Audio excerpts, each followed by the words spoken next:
Okay, మన ఈరోజు క్లాస్లో వలసవాదం అంటే ఏమిటి, వలసవాదంలోని పరిస్థితులు ఏంటి, అసలు వలసవాదం ఎప్పుడు ఏర్పడింది ఏంటనేది తెలుసుకుందాం. అట్లాగే వలసవాద ఆర్థిక వ్యవస్థ వల్ల మన భారతదేశానికి కలిగిన నష్టాలు ఏంటి అనేది ఈరోజు చూద్దామండి.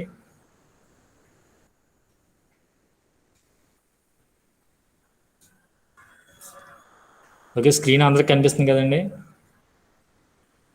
కనిపిస్తుంది sir. Okay okay, very good. వలసవాదం అంటే ఏంటంటే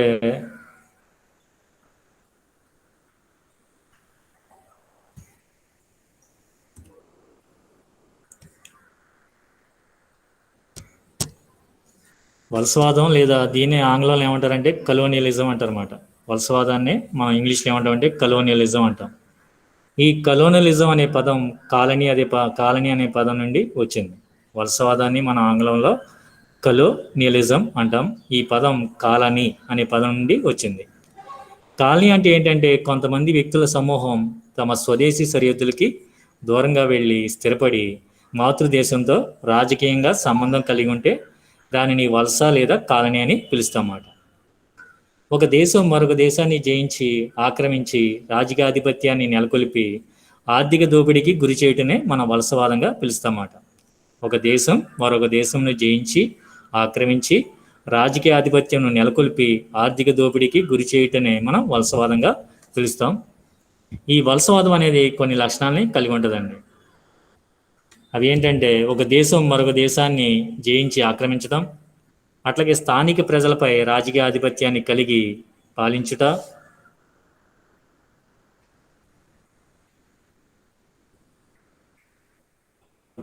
ఒక దేశం మరొక దేశాన్ని జయించి ఆక్రమించుట, అట్లాగే స్థానిక ప్రజలపై రాజకీయ ఆధిపత్యమును కలిగి పాలించుట,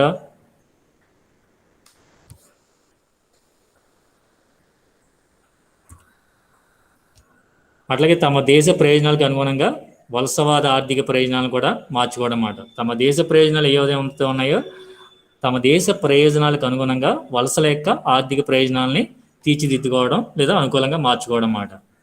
ఈ యొక్క వలసవాదం యొక్క లక్షణాల్లో మనకి ఈ యొక్క ఆసియా, ఆఫ్రికా, అమెరికాల్లో వలస ప్రజలపై వలసవాద ప్రభావం అనేది కనబడుతుంది.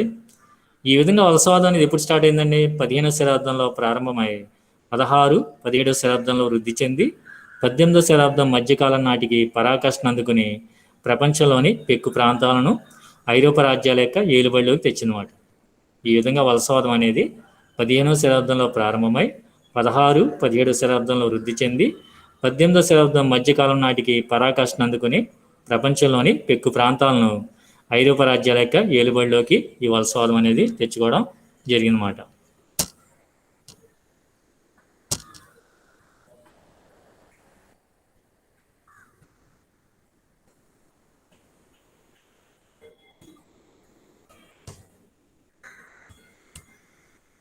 ఈ యొక్క వలసవాదం యొక్క ఇమేజెస్ని మనం గమనిస్తే చూడండి, ఏ విధంగా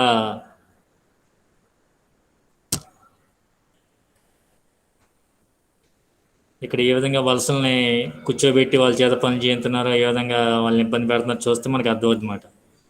అంటే వలసవాదం అంటే they are treating as like slaves, బానిసల కింద చూసేవారన్నమాట వలసవాద ప్రజల్ని. ఎందువల్లంటే వీళ్ళు ఆ దేశాన్ని జయించి ఆక్రమించారు. ఆక్రమించిన తర్వాత ఆ బలహీనమైన దేశాన్ని వీళ్ళ యొక్క రాజకీయ ప్రయోజనాలకు అనుగుణంగా మార్చుకునేవారు అన్నమాట. అందువల్ల ఈ యొక్క వలసవాదం అనేది వల్ల జయింపబడిన రాజ్యం ఈ యొక్క జయించిన రాజ్యానికి లోబడి ఉండేదన్నమాట. ఈ యొక్క జయించిన రాజ్యం యొక్క ఆర్థిక ప్రయోజనాలకు అనుగుణంగా వాళ్ళు జయింపబడిన రాజ్యాన్ని మార్చుకునేవారు అన్నమాట. ఫర్ సపోజ్ జయించిన రాజ్యం తమ దేశ ఉత్పత్తులు అమ్ముకోవడానికి మార్కెట్లుగా, అట్లాగే తమ దేశంలో తయారయ్యే వస్తువులకు అవసరమైన ముడి పదార్థాలని సరఫరా చేసే దేశంగా ఈ యొక్క జయించిన రాజ్యాలు జయింపబడిన రాజ్యాలు మార్చుకునే అన్నమాట. ఆ విధంగా వలసవాదం అనేది ఒక ముఖ్యమైన కాన్సెప్ట్గా మనం చెప్పుకోవచ్చు. నెక్స్ట్ మనకి దీంట్లోనే వేరే క్వశ్చన్ ఏంటంటే భారతదేశ ఆర్థిక వ్యవస్థపై బ్రిటిష్ వారి వలసవాద విధానాల ప్రభావం గురించి రాయండి. ఇది మనకి ఇంపార్టెంట్ టాపిక్ అండి. భారతదేశ ఆర్థిక వ్యవస్థపై బ్రిటిష్ వారి వలసవాద విధానాల ప్రభావం. బ్రిటిష్ వారు క్రీస్తుశకం 1600వ సంవత్సరంలో మన భారతదేశానికి దేనికోసం వచ్చారంటే వ్యాపారం కోసం వచ్చారు. They came to India for trade, but they established there power in India through first battle of Plassey. భారతదేశానికి వాళ్ళు వర్తక వాణిజ్యం కోసం వచ్చారు, కానీ మన భారతదేశంలో అనైక్యత పరిస్థితులు అనేవి అవకాశంగా తీసుకుని క్రీస్తు శకం 1757 జూన్ 23వ తేదీన జరిగిన ప్లాసీ యుద్ధం ద్వారా వాళ్ళు భారతదేశంలో బ్రిటిష్ ఇండియా సామ్రాజ్య స్థాపన చేశారన్నమాట. సో మనకి భారతదేశంలో బ్రిటిష్ సామ్రాజ్య స్థాపనకి దోహదపడిన యుద్ధం ఏంటంటే ప్లాసీ యుద్ధం. భారతదేశంలో బ్రిటిష్ సామ్రాజ్య స్థాపనకి పునాదులు వేసిన వ్యక్తి ఎవరంటే రాబర్ట్ క్లైవ్గా మనం చెప్పొచ్చు. ఈ యుద్ధం ద్వారా అతను క్రీస్తు శకం 1757 జూన్ 23వ తేదీన జరిగిన ప్లాసీ యుద్ధంలో అప్పటి బెంగాల్ నవాబైన సిరాజ్ యుద్ధాలను ఓడించి ఈ యొక్క బెంగాల్ని జయించి భారతదేశంలో బ్రిటిష్ ఇండియా సామ్రాజ్య స్థాపన చేసిన ఘనతని సాధించడం జరిగింది. తర్వాత జరిగిన బక్సార్ యుద్ధం 1764 అక్టోబర్ 22, ఈ యుద్ధం ద్వారా భారతదేశంలో బ్రిటిష్ ఇండియా సామ్రాజ్యానికి స్థిరత్వం అనేది ఏర్పడింది, స్టెబిలిటీ అనేది ఏర్పడింది అన్నమాట. కూర్చోండి, ఇల్లు కట్టేటప్పుడు ఏం చేస్తారు? పునాది వేస్తారు, దానిపైన బేస్మెంట్ ఫౌండేషన్ స్ట్రాంగ్గా ఉంటే ఇల్లు కూడా స్ట్రాంగ్గా ఉంటుంది. ఎటువంటి పునాదులు తోగకుండా ఇల్లు కట్టేస్తే ఏమవుతుందండి? పెద్ద గాలికి తుఫాను గిట్లకి పడిపోద్ది. అందువల్ల బిల్డింగ్ కట్టేటప్పుడు ఎవరైనా కూడా కనీసం 4-5 అడుగులన్నా లోతు తవ్వి అడుగున పునాది బేస్మెంట్ అనేది వేస్తారన్నమాట. దానిపైన ఫౌండేషన్ వేస్తారు. ఫౌండేషన్ బేస్మెంట్ అనేది స్ట్రాంగ్గా ఉంటే ఇల్లు స్ట్రాంగ్గా ఉంటుంది అన్నమాట. అదేవిధంగా అట్లాగే ఈ యొక్క బ్రిటిష్ ఇండియా వాళ్ళు భారతదేశంలో వాళ్ళ యొక్క బేస్మెంట్ ఫౌండేషన్ అనేది స్ట్రాంగ్గా ఉండటం వల్ల వాళ్ళు సుమారుగా 3 శతాబ్దాలు మన భారతదేశాన్ని వాళ్ళు చెప్పు చేతిలో పెట్టుకుని పరిపాలించారు అన్నమాట. అర్థమైందండి? ఈ యొక్క బ్రిటిష్ ఇండియా అనేది భారతదేశంపై స్పష్టమైన ప్రగాఢమైన ఆర్థిక ప్రభావాన్ని చూపింది. 1947లో సాగిన బ్రిటిష్ కాలంలో భారత ఆర్థిక విధానాల్లో మంచిగో చెడ్డగో మార్పుకు గురికాని అంశం అంటూ లేదన్నమాట. సాంప్రదాయ ఆర్థిక విధానం విధ్వంసం. భారతదేశ ఆర్థిక వ్యవస్థపై బ్రిటిష్ వారి వలసవాద విధానాల ప్రభావంలో మొదటిది మనకు కనిపించేది ఏంటంటే సాంప్రదాయ ఆర్థిక విధానం అనేది విధ్వంసమైంది. ఎట్లాగండి? బ్రిటిష్ వారు అనుసరించిన ఆర్థిక విధానాలు భారతదేశ ఆర్థిక వ్యవస్థని వలస ఆర్థిక వ్యవస్థలోకి త్వరితగతిన మార్చడానికి దారితీసేమాట. అంతకుముందు వరకు భారతదేశ ఆర్థిక వ్యవస్థ అనేది సాంప్రదాయబద్ధంగా సాగేది. ఎప్పుడైతే బ్రిటిష్ వారు ఇటువంటి ఆర్థిక విధానం అనుసరించారో భారత ఆర్థిక వ్యవస్థ అనేది వలస ఆర్థిక వ్యవస్థలోకి మార్చడం జరిగిందన్నమాట. బ్రిటిష్ ఆర్థిక వ్యవస్థ యొక్క ప్రయోజనాలు వలస ఆర్థిక వ్యవస్థ ప్రభావాన్ని నిర్ణయించేమాట. బ్రిటిష్ వారు సాంప్రదాయ భారత ఆర్థిక వ్యవస్థ యొక్క చక్రాన్ని పూర్తిగా ధ్వంసం చేసేమాట. బ్రిటిష్ వారు ఏం చేశారు? సాంప్రదాయ భారత ఆర్థిక వ్యవస్థ యొక్క చక్రాన్ని పూర్తిగా ధ్వంసం చేశారన్నమాట వాళ్ళ యొక్క విధానాల ద్వారా అన్నమాట. ఇప్పుడు చూడండి, కొంతమంది ఏం చేస్తారంటే లైట్ కలర్ షర్ట్స్, ఫ్యాషనబుల్గా లేని బట్టలు వేసుకుంటూ ఉంటారు.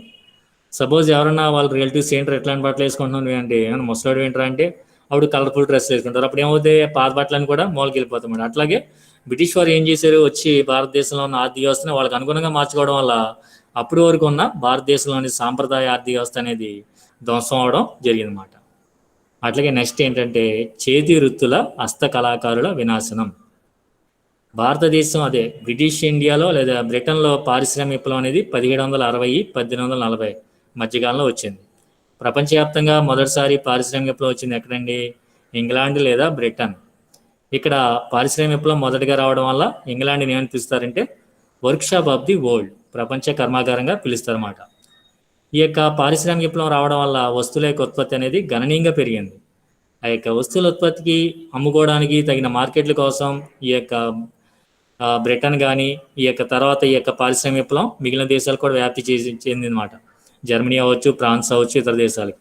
ఈ దేశాలు ఏం చేసినాయి అంటే తమ దేశంలో తయారైన వస్తువుల్ని అమ్మడానికి మార్కెట్ల కోసం, అట్లాగే తమ దేశంలో తయారు కావడానికి వస్తువులకి అవసరమైన ముడి పదార్థాలని సంపాదించుకోవడానికి ఈ యొక్క వలసల్ని సంపాదించుకోవడానికి ప్రతి దేశం కూడా పోరాటం చేసుకొని యుద్ధాలు చేసుకోవడం జరిగిందన్నమాట. ఈ యొక్క ఆధిపత్య పోరులో ఒక దేశం అంటే ఇంకో దేశానికి పడని పరిస్థితి, వివాదాలు వచ్చేది అవకాశం జరిగింది. తర్వాత మొదటి 2 ప్రపంచ యుద్ధాలు కూడా రావడం జరిగిందన్నమాట. శతాబ్దాలు తరబడి నాగరిక ప్రపంచంలో పేరు పొందిన భారతదేశ చేతివృత్తుల పరిశ్రమ అనేది ఒక్కసారిగా కుప్పకూలిందండి. అంతకుముందు వరకు భారతదేశంలో చేతి వృత్తుల ద్వారా హస్తకళాకారులు ఉండేవారు అన్నమాట. చాలామంది చేతి వృత్తులు అంటే ఏంటి? చేతితో చేసే పనులు. ఇప్పుడు బట్టలు నేయడం కానీ ఏదైనా వస్తువులు తయారు చేయడం కానీ చేతితో చేసేవారు అన్నమాట. ఓకే, హ్యాండీక్రాఫ్ట్స్, హ్యాండ్లూమ్ ఇండస్ట్రీస్ అంటారన్నమాట. కుటీర పరిశ్రమలు లేదా హ్యాండీక్రాఫ్ట్స్, హస్తకళాకారులు ఇలా అందరూ కూడా వాళ్ళు ఏమయ్యారండి? వాళ్ళ యొక్క పరిశ్రమ అనేది ఒక్కసారిగా కుప్పకూలిపోయింది. ఇప్పుడు సపోజ్ పెద్ద పెద్ద వంతులు కడతా ఉంటారు, అవి ఒక్కసారి కప్పు కూలిపోతూ ఉంటాయి అన్నమాట. ఎందువల్లంటే ఆ యొక్క డిజైన్లో ఏమాత్రం మార్పు వచ్చినా అవి కూలిపోతాయి అన్నమాట. ఇప్పుడు అంతా బ్యాలెన్సింగ్ మాట చూడాలంటే మనం, అదంతా కూడా ఒక డిజైన్, ఒక బ్యాలెన్స్ మీద నడుస్తుంది. బ్రిడ్జి కట్టేటప్పుడు పెద్దదంతా కూడా మనకే ఆశ్చర్యం వస్తుంది. మనం ఇప్పుడు రాజమండ్రి రైల్వే బ్రిడ్జి చూసినప్పుడు ఏమనిపిస్తుంది, పైన బస్సులు వెళ్తూ ఉంటాయి, కింద ట్రైన్లు వెళ్తూ ఉంటాయి, ఎలా కట్టారా బాబు అనిపిస్తూ ఉంటుంది మనకి. అట్లాగే ఎప్పుడైతే ఈ యొక్క పారిశ్రామికలో వచ్చిందో, యంత్రాల ద్వారా వస్తువుల ఉత్పత్తి వచ్చిందో, భారతదేశంలో చేతివృత్తుల పరిశ్రమకి గిరాకీ తగ్గిపోయింది. ఎందువల్ల? భారతదేశం అనేది బ్రిటన్ దేశంలో వలసవాద దేశం. వాళ్ళు వాళ్ళ దేశంలో తయారైన వస్తువులన్నింటినీ కూడా భారతదేశానికి తెచ్చేసేవారు, తెచ్చేసి ఇక్కడ అమ్మేవారు. ఆ వస్తువులు ఎట్లా ఉండేవి? చూడడానికి చాలా ఆకర్షణీయంగా ఉండేవి. ఈ యొక్క చేతివృత్తులతో చేసిన వస్తువులతో పోలిస్తే వాటి యొక్క మన్నిక కానీ నాణ్యత కానీ ఎక్కువగా ఉండేది. ఇట్లా అవడం వల్ల ఏమైందంటే భారతదేశంలో ఉన్న చేతివృత్తుల వాళ్ళ యొక్క పరిశ్రమ ఒక్కసారిగా కప్పుకూలిపోయింది. వాళ్ళు ఏం చేశారంటే బ్రిటన్ నుండి దిగుమతి అయిన చౌక మిల్లు వస్తువులు ఈ పతనానికి కారణంగా మనం చెప్పొచ్చు మాట. ఈ యొక్క బ్రిటన్ వాళ్ళు ఏం చేశారు, వాళ్ళ దేశంలో వస్తువులు, ఇప్పుడు సపోజ్ ఒక రైతు ఉన్నాడు, 30 బస్తాలు పండించాడు, అతనే తినేడు కదండి. అతనికి కావాల్సినవి ఏం చేస్తారు, విత్తనాలకు 2 బస్తాలు, వాళ్ళు బియ్యానికి 2 బస్తాలు ఉంచుకుంటారు, మిగతా అమ్ముకోవాలి కదా. అట్లాగే బ్రిటన్ దేశంలో తయారైన వస్తువులన్నీ వాళ్ళ దేశం వాళ్ళే వాడారు కదా. వాళ్ళు ఏం చేశారంటే భారతదేశానికి దిగుమతి చేసి ఆ వస్తువులన్నీ దిగుమతి చేసి ఇక్కడ అమ్మేవారు అన్నమాట. ఎప్పుడైతే ఈ వస్తువులు వచ్చినాయి, భారతదేశంలో ఉన్న ఈ యొక్క చేనేత పరిశ్రమలు కానీ, హస్తకళాకారులు వీళ్ళందరూ కూడా పతనం అయిపోయారు అన్నమాట.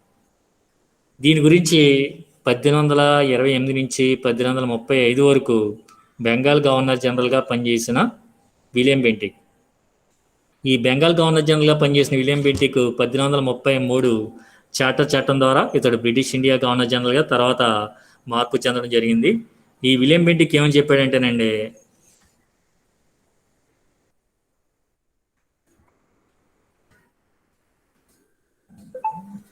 వాణిజ్య చరిత్రలో ఇంతటి దయనీయమైన పరిస్థితి ఎప్పుడు చూడలేదని చెప్పాడనమాట.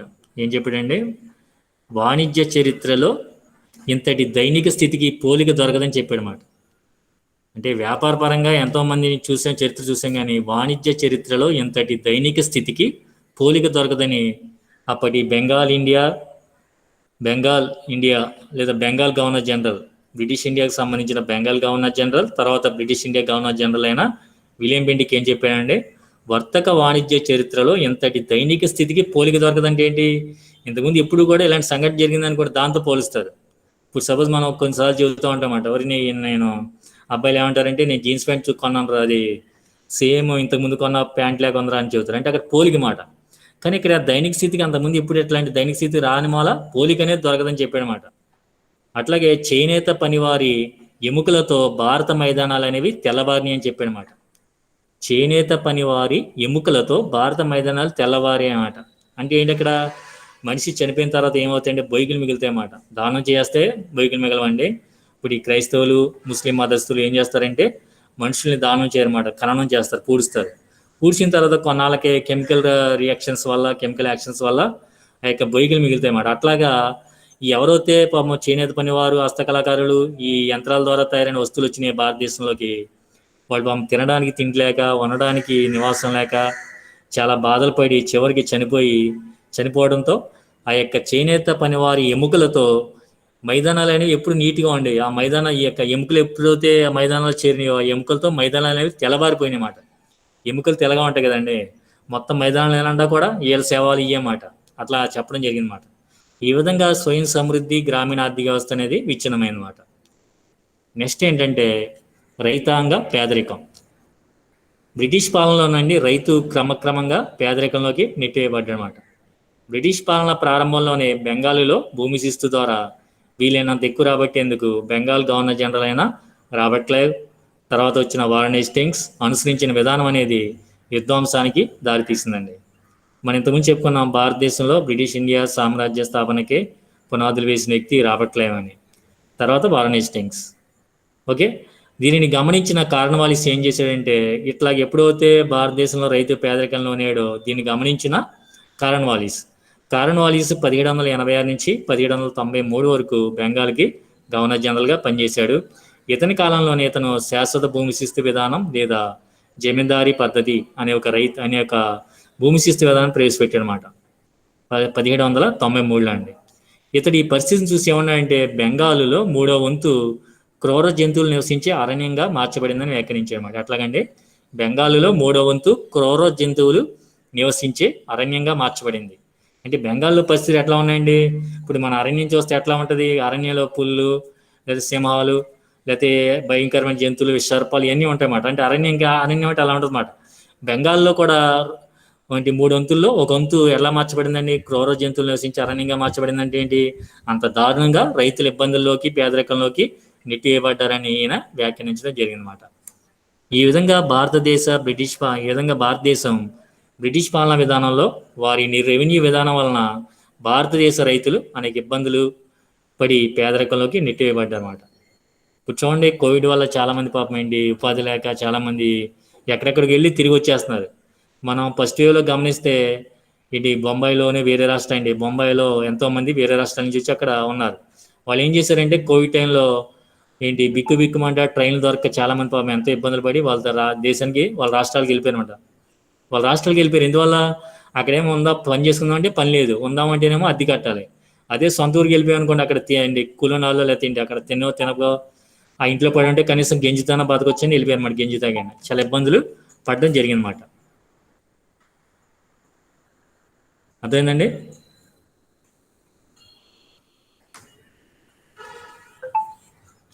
ఆ విధంగా ఏంటి ఈ యొక్క రైతు అనేవాడు పేదరికంలోకి నెట్టివేయబడడం జరిగిందన్నమాట.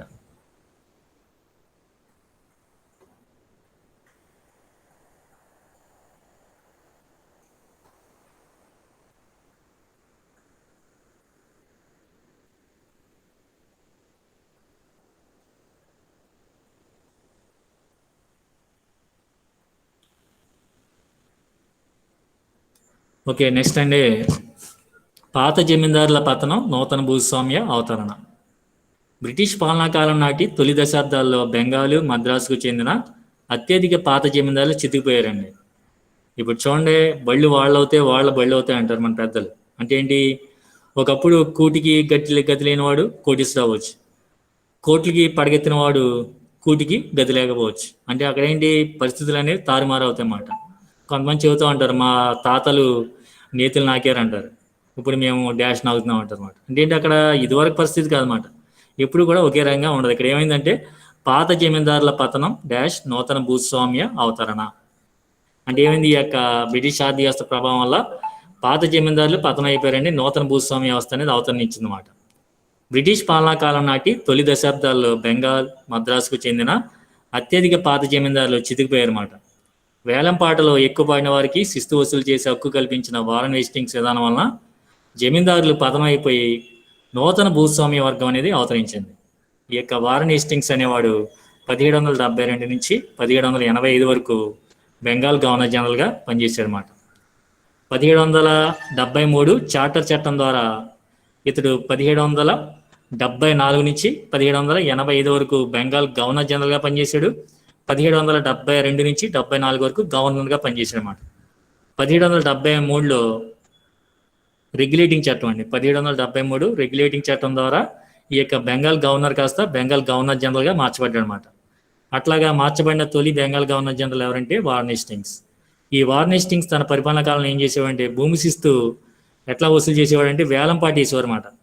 మన గ్రామాల్లో మనం గమనిస్తే మైక్లో చెబుతూ ఉంటారు అనమాట, ఒక ఎకరన్నర పంచాయతీకి సంబంధించిన చెరువు ఉంది, ఆ చెరువుని ఎవరైనా వేలం పాటలో పాడుకునే ఆసక్తి గలవారు ఎవరైనా ఉంటే ఈరోజు ఈ టయానికి వచ్చి పాడుకోవచ్చు అని చెబుతారు అనమాట. అంటే ఎవరైనా పాడుకోవచ్చు అన్నమాట, ఎవరు ఎక్కువ పాడుకుంటే వాళ్ళకి అక్కడ హక్కు లభిస్తుంది. ఆ వేలం పాట అనేది పొలం అవ్వచ్చు, చెరువు అవ్వచ్చు, సుమారుగా 1 సంవత్సరానికి కావచ్చు, 2 సంవత్సరాలు కావచ్చు, 3 సంవత్సరాలు కావచ్చు. అట్లాగే ఇక్కడ వారన్ హేస్టింగ్స్ కూడా భూమి శిస్తు వసూలు చేసే హక్కుని వేలం పాట ద్వారా ఒక వర్గానికి కట్టబెట్టారన్నమాట. దీనివల్ల ఏమైందంటే పాత జమీందారులు అందరూ కూడా పతనం అయిపోయి నూతన భూస్వామ్య వర్గం అనేది అవతరించిందన్నమాట. మనం ఇంతకుముందు చెప్పుకున్నాం, 1793లో బెంగాల్ గవర్నర్ జనరల్ అయిన ఈ యొక్క కారణవాలీస్ 1793లో భూమి శిస్తు విధానానికి సంబంధించి శాశ్వత భూమి శిస్తు విధానం లేదా జమీందారీ విధానం అనే ఒక పద్ధతిని ప్రవేశపెట్టాయండి.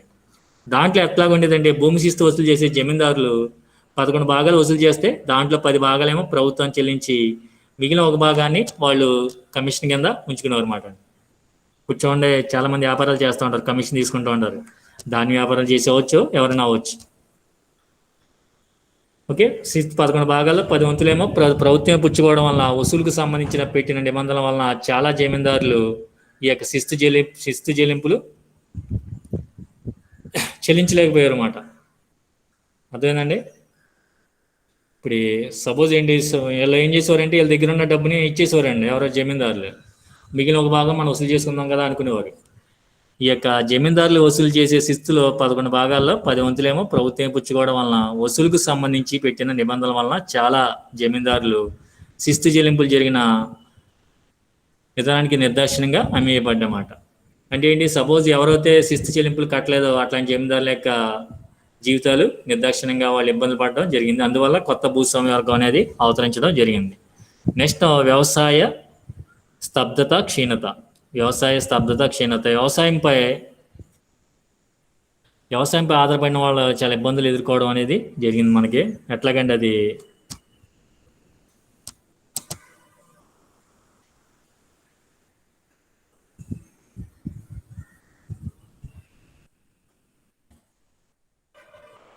వ్యవసాయంపై పెరిగిన ఒత్తిడి, అధిక భూమి శిస్తు, భూస్వామ్య విధానం పెరుగుదల, కృంగదీస్తున్న రుణభారం, పెరుగుతున్న పేదరికం త్వరితంగా భారతదేశ వ్యవసాయంలో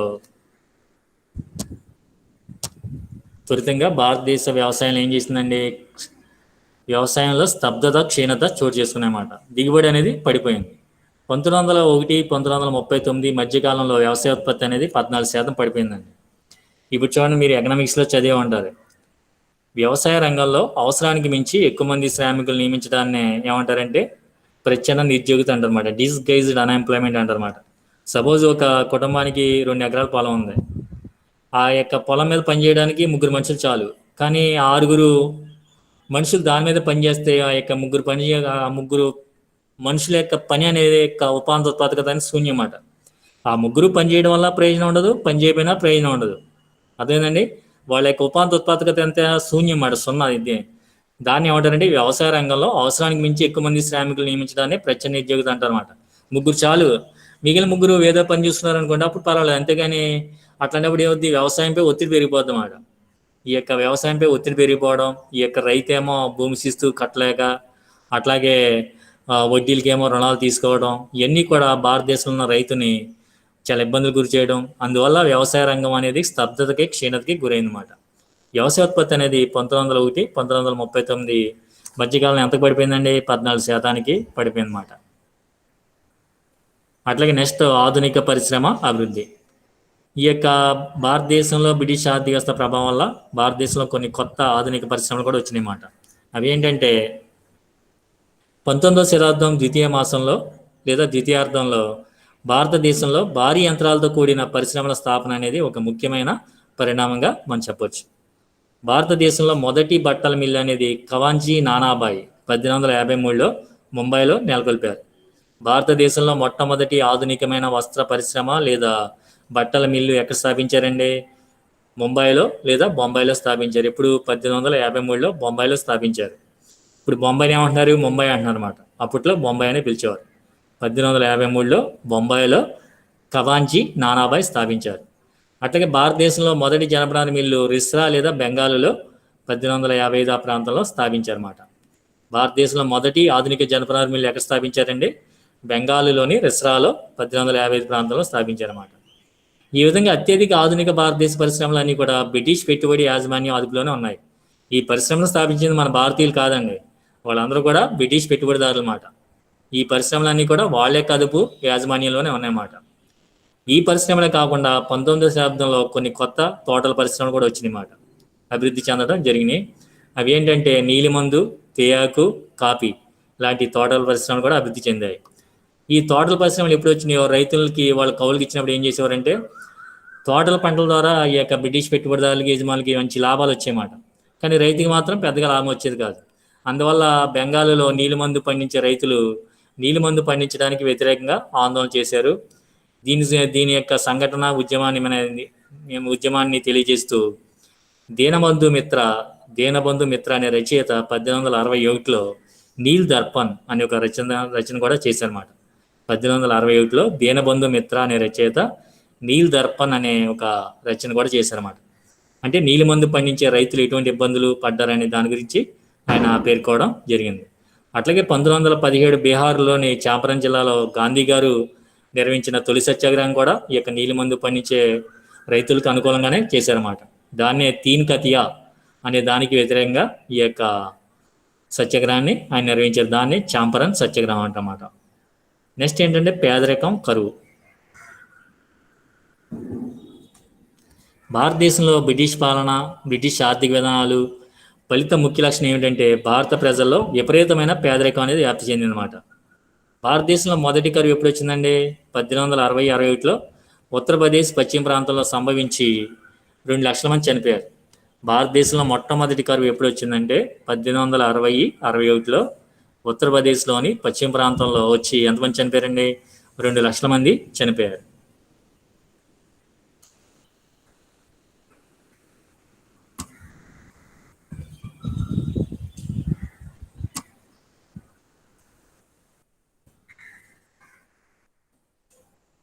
అట్లాగే భారతదేశ చరిత్రలో తొలి కరువు అయితే మనం చెప్పుకున్నామండి. భారతదేశ చరిత్రలో ఆగస్ట్ 2 ఆయన డేట్ తీసుకున్నారు. ఇది మార్క్ రేట్ అండి. మూడోది మీకు ఇచ్చారు. ఆగస్ట్ 3 ఆగస్ట్ 4 నాది ఆగస్ట్ 3 అండి. సార్ అయింది సార్. ఇది 3 తారీఖు 4 తారీఖు. ఓకే, వచ్చే మాట. Okay sir, thank you. భారతదేశంలో మొదటి కరువు అనేది 1860-61లో ఉత్తరప్రదేశ్ పశ్చిమ ప్రాంతంలో సంభవించి 2 లక్షల మంది చనిపోయారండి. భారతదేశ చరిత్రలో అతిపెద్ద కరువు అనేది 1876-78 కాలంలో మద్రాస్, మైసూర్, హైదరాబాద్, మహారాష్ట్ర, పశ్చిమ ఉత్తరప్రదేశ్, పంజాబ్లో సంభవించిందన్నమాట. ఓకేనండి. ఈ విధంగా భారతదేశంలో ఈ యొక్క బ్రిటిష్ వారి యొక్క ఆర్థిక వ్యవస్థ వలసవాద ఫలితంగా భారతదేశంలో కరువు కాటకాలు కూడా సంభవించినాయి అన్నమాట. రైతు ఏమో చాలా ఇబ్బందులు పడ్డాడు, కరువు కాటకాలు వచ్చినాయి, పేదరికంలోకి నెట్టివేయబడ్డాడు. అట్లాగే పాత జమీందారులు పతనం అయిపోయారు, నూతన భూస్వాములు అవతరించారు. అట్లాగే భారతదేశంలో ఆధునిక పరిశ్రమలు కూడా రావడం జరిగింది. ఈ విధంగా 1860-61లో ఉత్తరప్రదేశ్ పశ్చిమ ప్రాంతంలో సంభవించి భారతదేశంలో మొదటి కరువు ఎంతమంది చనిపోయారండి? 2 లక్షల మంది చనిపోయారు అన్నమాట. భారతదేశ చరిత్రలో అతిపెద్ద కరువు అనేది 1876-78 కాలంలో మద్రాస్, మైసూర్, హైదరాబాద్, మహారాష్ట్ర, పశ్చిమ ఉత్తరప్రదేశ్, పంజాబ్లో సంభవించింది. నెక్స్ట్, బ్రిటన్ పారిశ్రామిక అభివృద్ధి, సాంఘిక సాంస్కృతిక అభివృద్ధికి తెచ్చిపెట్టిన సామాజిక, రాజకీయ, ఆర్థిక పరిణామాలే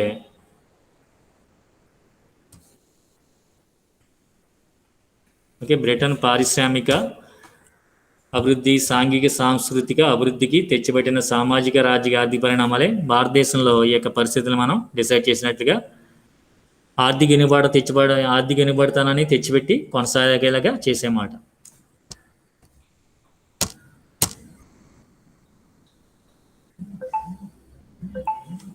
ఓకే, ఎంతమంది ఉన్నారండి ఇప్పుడు క్లాస్లో?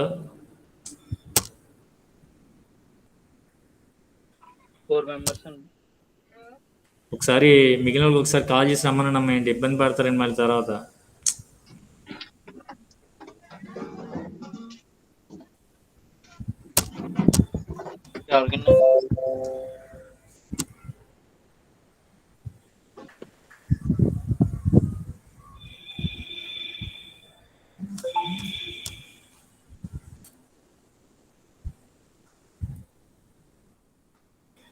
బ్రిటన్ పారిశ్రామిక అభివృద్ధి, సాంఘిక సాంస్కృతిక అభివృద్ధికి తెచ్చిపెట్టిన సామాజిక, రాజకీయ, ఆర్థిక పరిణామాలే భారతదేశంలో ఆర్థిక ఎనుబడిపోతానం తెచ్చిపెట్టి కొనసాగేలాగా చేసేమాట. ఈ విధంగా భారతదేశ ఆర్థిక వ్యవస్థపై ఇటువంటి ప్రభావాన్ని కలిగించడం జరిగిందన్నమాట. అదేంటండి.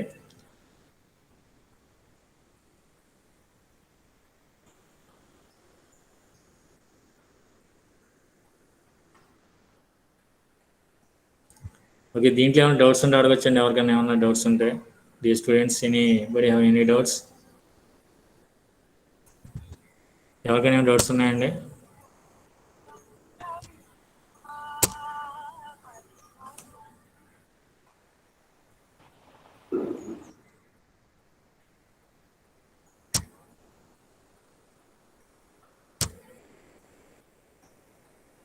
ఏమా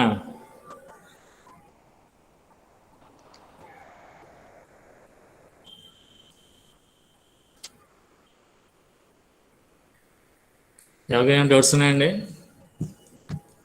లేవండి, అలా లేవు కదండి డౌట్స్.